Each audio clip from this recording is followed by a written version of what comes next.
A single FPV drone that costs around $500 can now threaten a tank worth as much as $3 million. And that brutal cost gap is becoming one of the most dangerous realities on the battlefield in Ukraine. A tank may survive artillery fire, cross minefields, and still carry armor thick enough to resist direct attacks. But once it is seen from above, the entire battle can change before the crew fully understands what is happening. A drone does not need to win a direct fight against a heavy tank. It only needs to strike at the right moment, hit the right weak point, and keep the target trapped inside a continuous chain of attacks until its ability to move, hide, and withdraw begins to disappear. From FPV strikes near trench lines to deeper attacks against logistics, fuel, naval targets, and rear areas behind the front, Ukraine is showing how unmanned systems can push the battlefield far beyond the traditional front line. So what is making drone warfare such a major threat? How are cheap drones able to pressure tanks, fortified positions, and supply lines at the same time? And what happens when the modern battlefield turns into a place where almost any movement risks being watched from the sky? Let's find out with military force.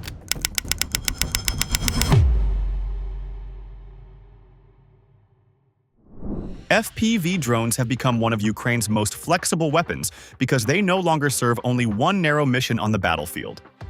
At the beginning, many observers saw them mainly as small attack drones used to strike exposed soldiers or parked vehicles. That picture is now seriously too limited. Ukraine has learned to use FPV drones against tanks, infantry fighting vehicles, armored personnel carriers, supply trucks, transport robots, firing positions, shelters, and trench systems. The same basic platform can chase a moving vehicle, dive into a dugout entrance, hit a machine gun nest, or finish a damaged target that artillery has already forced to stop. The real value of FPV drones is not only the explosive charge they carry, it is their adaptability. A cheap system, often assembled with commercial parts, can threaten equipment that costs far more and takes much longer to replace. This changes the battlefield economy. Russia may spend months producing or repairing a vehicle, but Ukraine can use a low-cost drone team to hunt it at the moment it becomes visible. That imbalance does not guarantee every strike succeeds, but it forces Russian units to treat even short movements as dangerous operations. Thermite drones have added another layer to that pressure. Instead of relying only on blast damage, they use an extremely hot burning mixture that can ignite tree cover, destroy camouflage, and make hidden positions unsafe. This matters because many Russian troops depend on tree lines, ruined buildings, and rough field shelters to avoid direct fire. When a thermite drone attacks from above, concealment can become a trap. Smoke, heat, and spreading fire can push soldiers out of cover and expose them to follow-up attacks by other drones or artillery. Old battlefield protection is losing part of its meaning.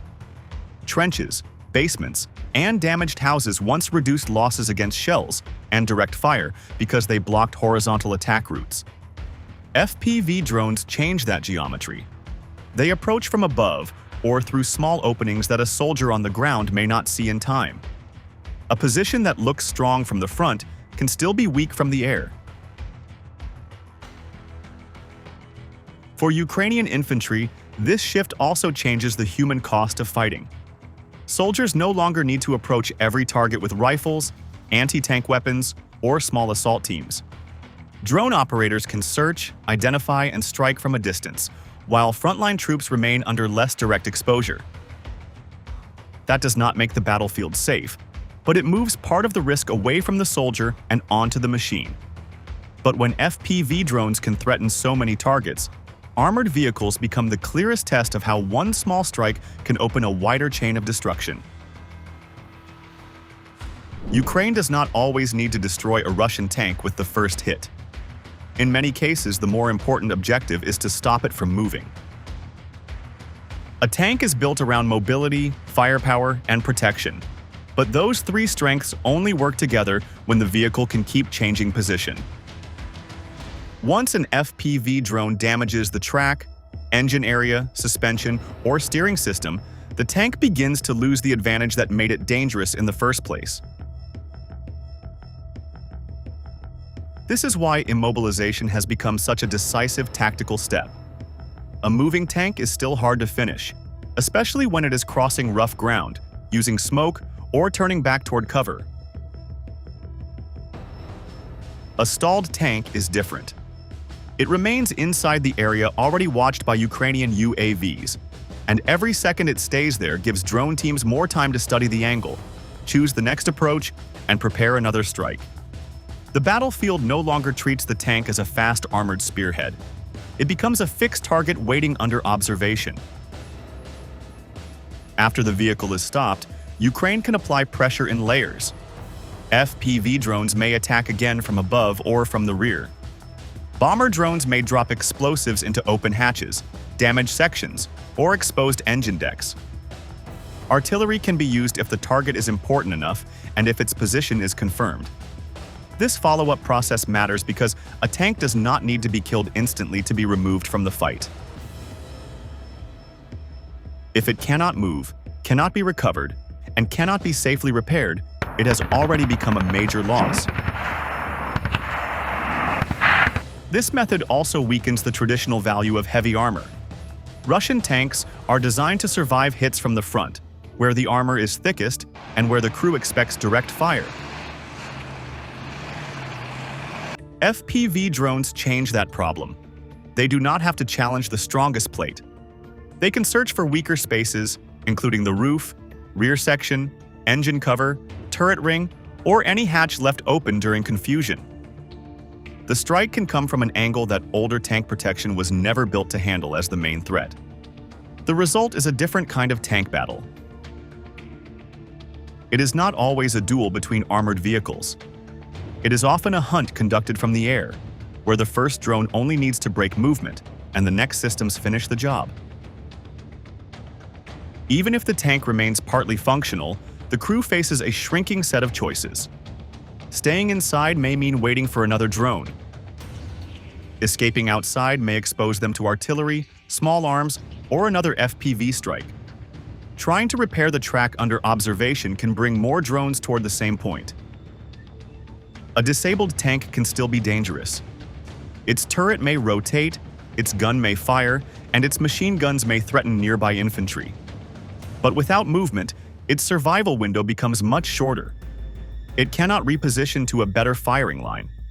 It cannot withdraw behind tree cover. It cannot quickly leave a road, field, or village edge once Ukrainian reconnaissance has fixed its location. In a drone-dominated battlefield, a tank that cannot move is almost forced to fight on terms chosen by the opponent. This is why the first hit carries meaning beyond the visible explosion. It may not produce a dramatic fireball, but it can begin the destruction cycle. A broken track, a stalled engine, or damaged running gear can turn a multi-million-dollar vehicle into a stationary object under the sky. From that moment, the question is often no longer whether Ukraine can hit it again.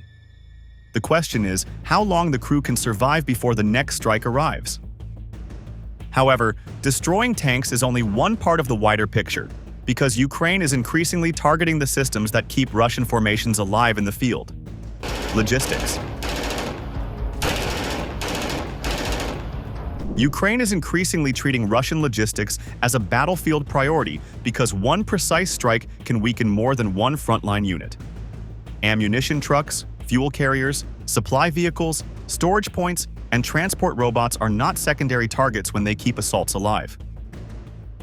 They move shells to guns, fuel to vehicles, food to troops, batteries to drone teams, and replacement equipment to damaged positions.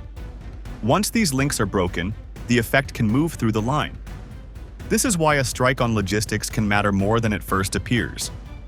A destroyed truck may look less dramatic than a burning tank, but that truck may have carried ammunition for an assault, fuel for a withdrawal, or supplies to hold a trench overnight. Ukraine is not only removing metal from the battlefield, it is attacking the rhythm that allows Russian units to keep fighting. Fuel is one of the most sensitive parts of any mechanized force. When a fuel truck is hit, the loss is not limited to one vehicle. Tanks, armored personnel carriers, Artillery tractors, evacuation vehicles, and supply trucks all depend on that flow.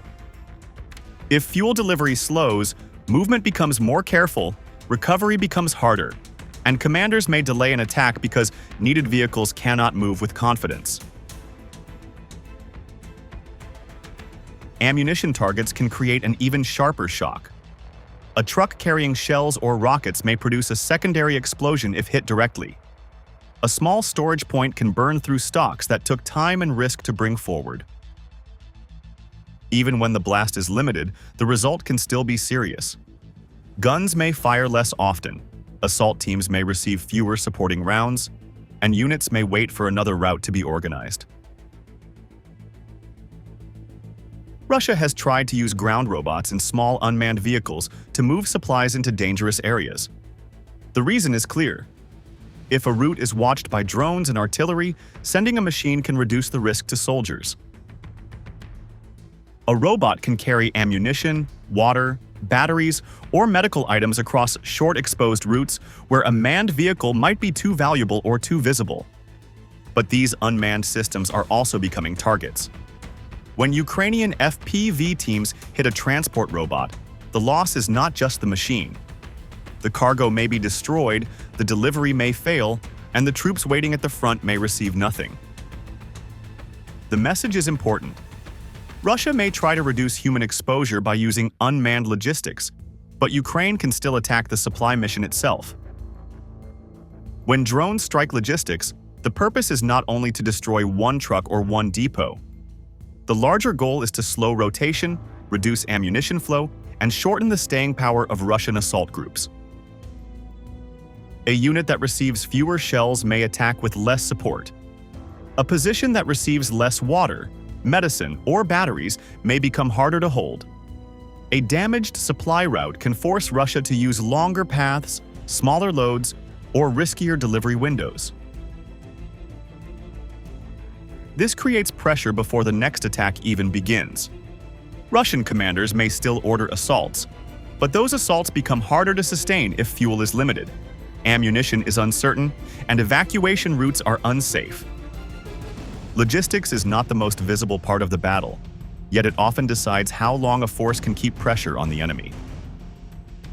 When logistics is hunted from above, movement time also stops being a shield. The next question is whether Russian vehicles can move fast enough to survive once Ukrainian drones are already watching the route. Night once gave Russian forces a wider margin for movement. Vehicles could shift supplies, troops could rotate positions, and evacuation teams could move wounded soldiers with less fear. That advantage is now shrinking because thermal cameras allow Ukrainian UAVs and FPV drones to detect heat instead of relying only on daylight images.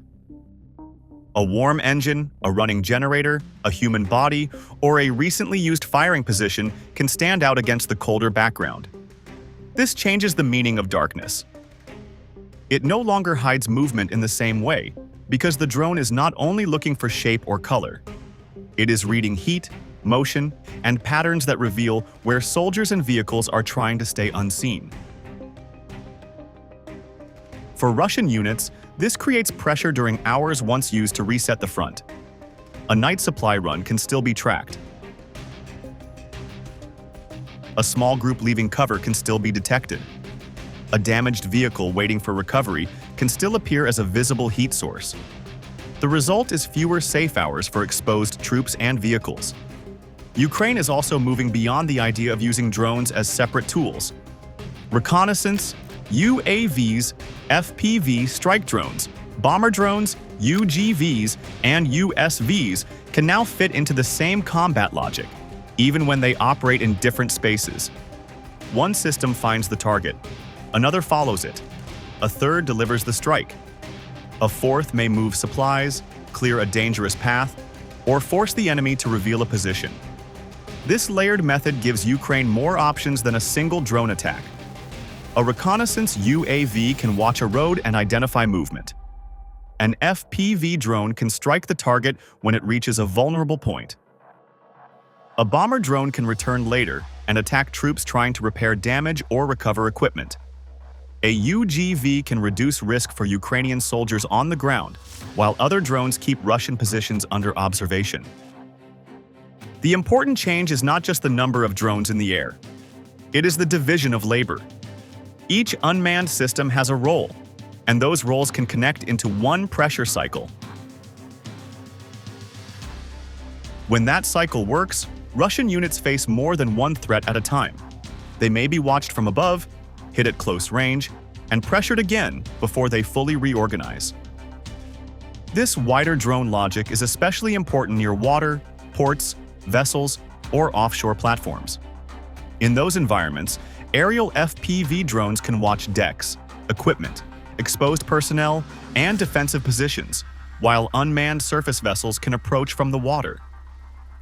This coordination shows how drone warfare has moved beyond the image of one operator guiding one weapon into one target. It is becoming a layered combat system where air, ground, and water-based drones can support different parts of the same mission. Some systems observe, some attack, some carry supplies. Others force the opponent to divide attention across directions. For Ukraine, this expands both time and space.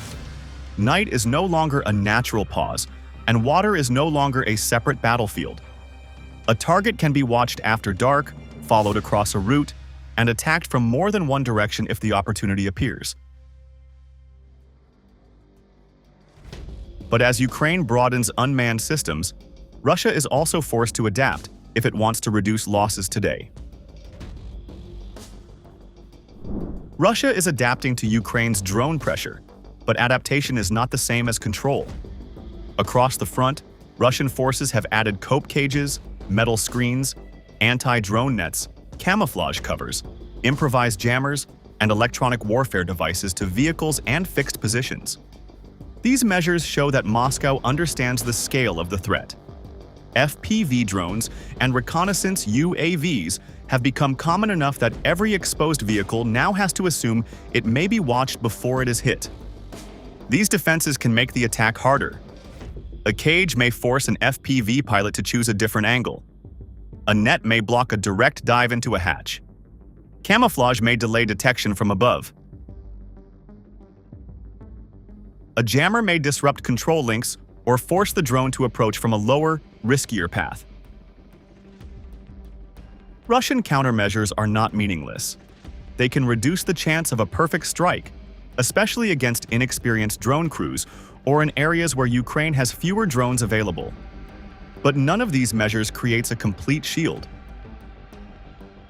Many vehicles with anti-drone cages still leave weak zones around the engine deck, side armor, rear compartment, tracks, exposed wheels, or open hatches. A cage can protect the top of a vehicle, but it cannot cover every surface without making the vehicle heavy, slow, and difficult to operate. Camouflage can hide a vehicle for a time, but it can also fail once heat, movement, fresh tracks, or repeated supply patterns give the position away. Electronic warfare has the same problem. It can interfere with drones, but it is not a fixed solution. Ukraine can change frequencies, use different control methods, fly low, send several drones toward the same area, or attack the jammer itself once its location is identified. In some cases, the very act of jamming can reveal that an important position is nearby. That signal can turn a defensive tool into a target. Russia is also learning to use drones for ambushes. The idea of an FPV drone waiting near a road, almost like a hidden mine, shows how quickly both sides are adapting. Such tactics can threaten Ukrainian vehicles that follow predictable routes. But this method also has limits. If the drone is detected early, infantry, small arms fire, electronic warfare, or another drone can neutralize it before it becomes useful. A trap only works if it stays hidden long enough. The larger lesson is clear. Russia can make drone attacks more difficult, more expensive, and less predictable for Ukraine, but it cannot erase the threat. Every new defensive method creates another tactical contest. Drone pilots adjust. Ground units adjust. Electronic warfare teams adjust. Then, the cycle begins again. That is why these defenses make the drone war more complex, not less dangerous. They may reduce losses in some moments, but they do not stop Ukraine from extending pressure beyond the immediate front line toward depots, roads, staging areas, and routes once considered safer behind Russian positions. Drone warfare is no longer confined to the trench line or the road just behind it. Ukraine is expanding this fight toward ports, fuel depots, gas platforms, radar sites, warships, rear bases, and deeper logistics routes. This shift matters because it changes the scale of pressure. A drone strike near the front can stop a vehicle or disrupt one assault, but a strike against a port, depot, or naval facility can affect movement, repair, fuel flow, and command confidence across a much wider area. The Black Sea has become one of the clearest examples of this wider pressure. Attacks connected to the Black Sea Fleet, Novorossiysk, offshore gas platforms, and energy infrastructure show that drones can create problems far beyond one battlefield sector. They can damage military assets, but they can also disturb maritime security, fuel storage, shipping routines, and the sense of safety that rear areas are supposed to provide. For Russia, that means defensive planning can no longer focus only on the line of contact. Moscow can still respond. It can pull ships farther away, hide vehicles under cover, use camouflage, disperse fuel, relocate storage areas, or move logistics routes deeper into Russian-controlled territory. These steps may reduce exposure in some cases, but they also create costs. Longer routes need more time and fuel. Dispersed storage is harder to manage. Hidden equipment may be safer from one strike, but it can be slower to move when needed. The deeper problem is that distance is losing part of its old protective value. When drones can fly farther, navigate better, and coordinate with other systems, the boundary between a dangerous front line and a safe rear area becomes less clear. A base may be far from infantry combat, yet still vulnerable. A repair site may sit behind the fighting, yet still appear in the kill chain if it is located, tracked, and targeted. This turns the battlefield into a watched environment where movement itself creates risk. A truck that stops too long, a radar that emits too clearly, a ship that remains near a known pier, or a depot that follows a repeated pattern can all become visible. At that point, the story is no longer only about drones destroying individual targets. It is about how unmanned systems are redefining the entire space of war, from the contact line to the ports, depots, and supposedly safe bases behind it. Drone warfare in Ukraine is no longer about how one target is destroyed. It is changing how armies move, hide, resupply, repair, and survive under constant observation. FPV drones can hunt armored vehicles. Thermite drones can make covered positions unsafe. Thermal cameras can reduce the value of night movement. USVs can push pressure onto the sea and force Russia to defend beyond land. Russia will keep adapting through electronic warfare, camouflage, anti-drone nets, interceptor drones, and cheaper unmanned systems. Those measures may reduce losses, but they will not restore that battlefield, where distance, darkness, or heavy armor could offer reliable protection. In the short term, the tactical advantage will belong to the side that sees first, shares the target fastest, and strikes with the most precision. The central question is no longer how thick the armor is. It is how long anything can move before the sky finds it. If this analysis helped you understand how modern war is changing, please like, share, and subscribe to Military Force. We study these battles not to glorify war, but to understand its cost, its technology, and the decisions that shape human lives. The more clearly we understand war, the more seriously we can value peace.